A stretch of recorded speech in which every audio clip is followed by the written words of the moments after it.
INA Podcast.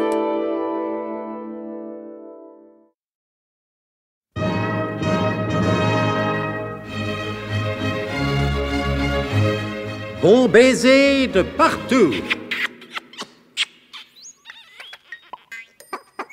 Une émission secrète de...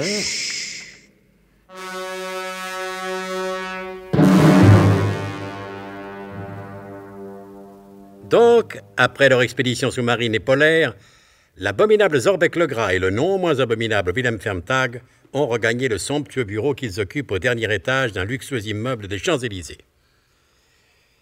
Maintenant qu'il pense posséder la preuve que le colonel de Guerlas ne lui a pas menti, Zorbeck le Gras s'organise pour vendre au plus haut prix les informations qu'il a recueillies, à savoir que la France ne disposerait plus d'une seule base biglotronique secrète, mais de 2 bases.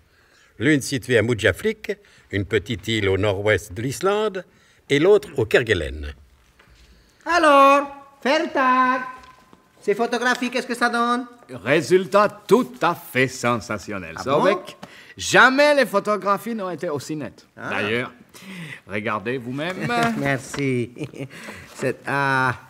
Mais dites-moi, Ferntag, je vois rien sur ces photographies, il n'y a que du blanc. Ah, du blanc. Du blanc que j'ai pris avec de la pellicule couleur. Ah bon?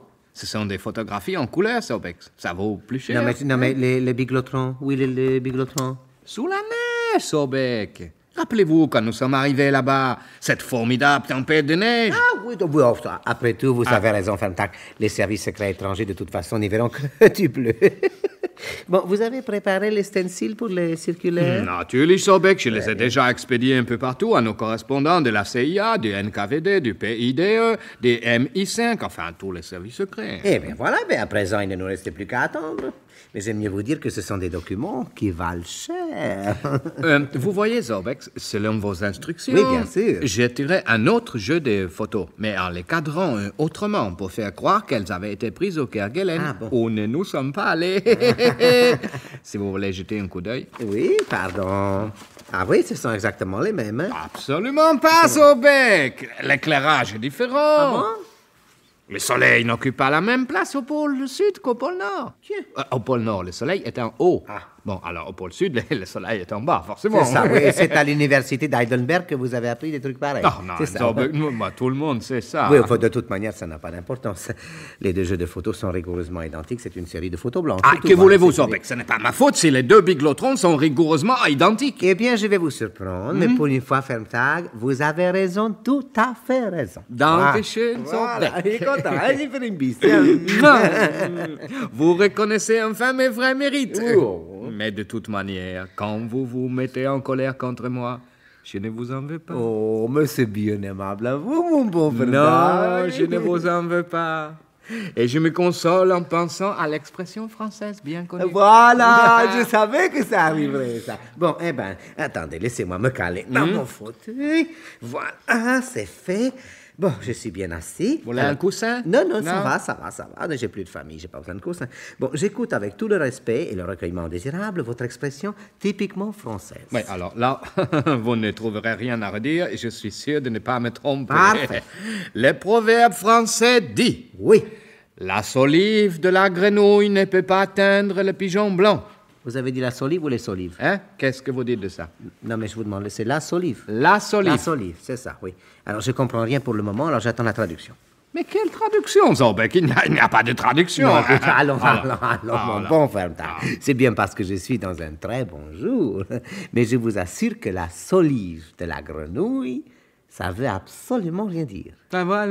Vous êtes sûr, Zorbeck? Ah, ça, je vais vous répondre, mais absolument certain, mon bon Ferntag.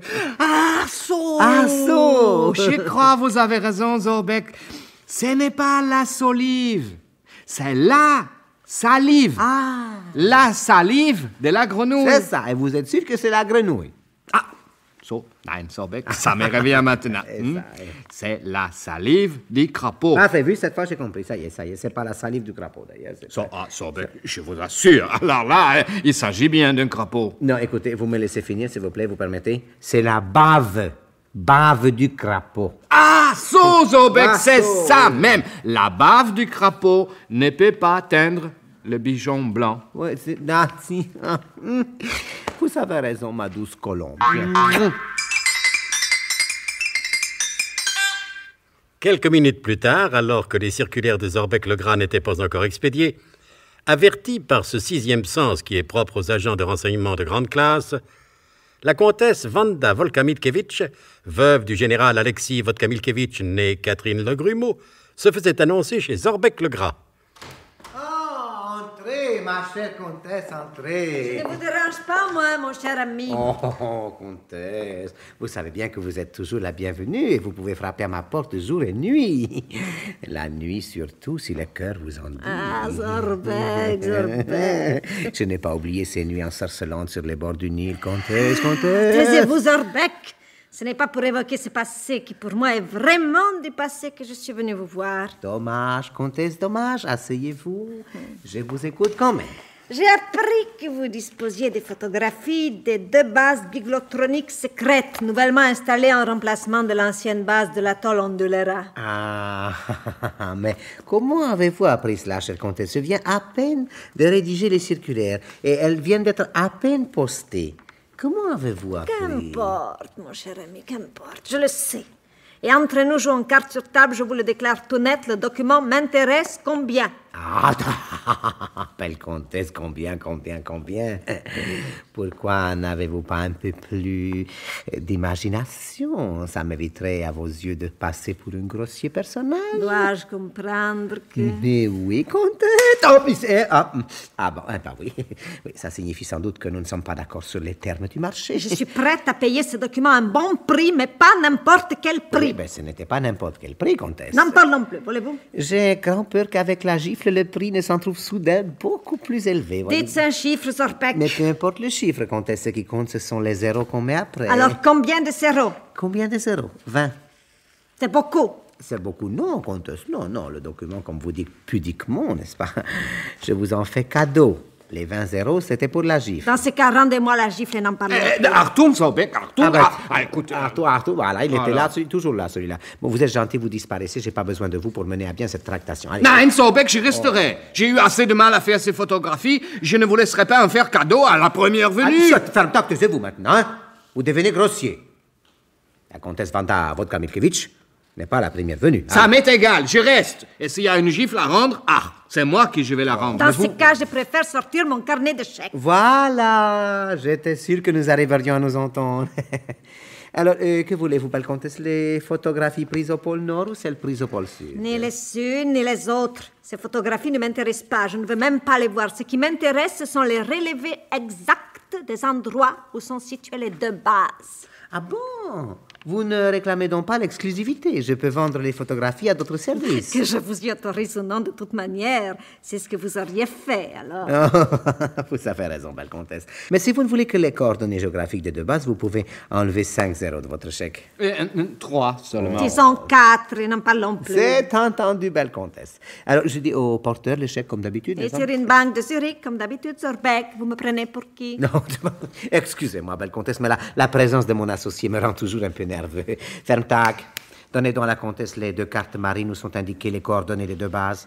Vraiment, vous voulez pas voir les photographies? Merci, mon cher ami. Vous êtes trop aimable, mais il se peut que j'en connaisse plus sur le biglotron que le professeur Slalom Jérémy Ménère-Lâche lui-même. Ah bon? Gardez précieusement ces photographies. Elles pourront vous servir de documents historiques et qui sait si d'ici peu le colonel Hubert de Gerlas ne sera pas heureux de vous les acheter.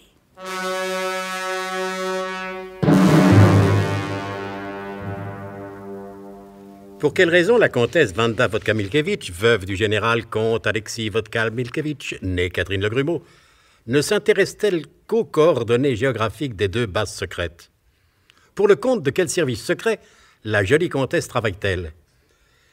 M'est avis qu'il vous faudra attendre pour le savoir jusqu'aux prochains épisodes de notre grand feuilleton d'espionnage en technicolor, Bon baiser de partout.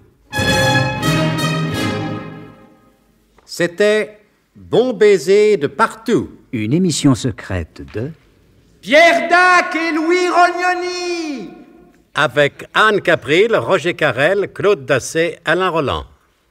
Décryptage et mise en code, Jean-Wilfried Garrett.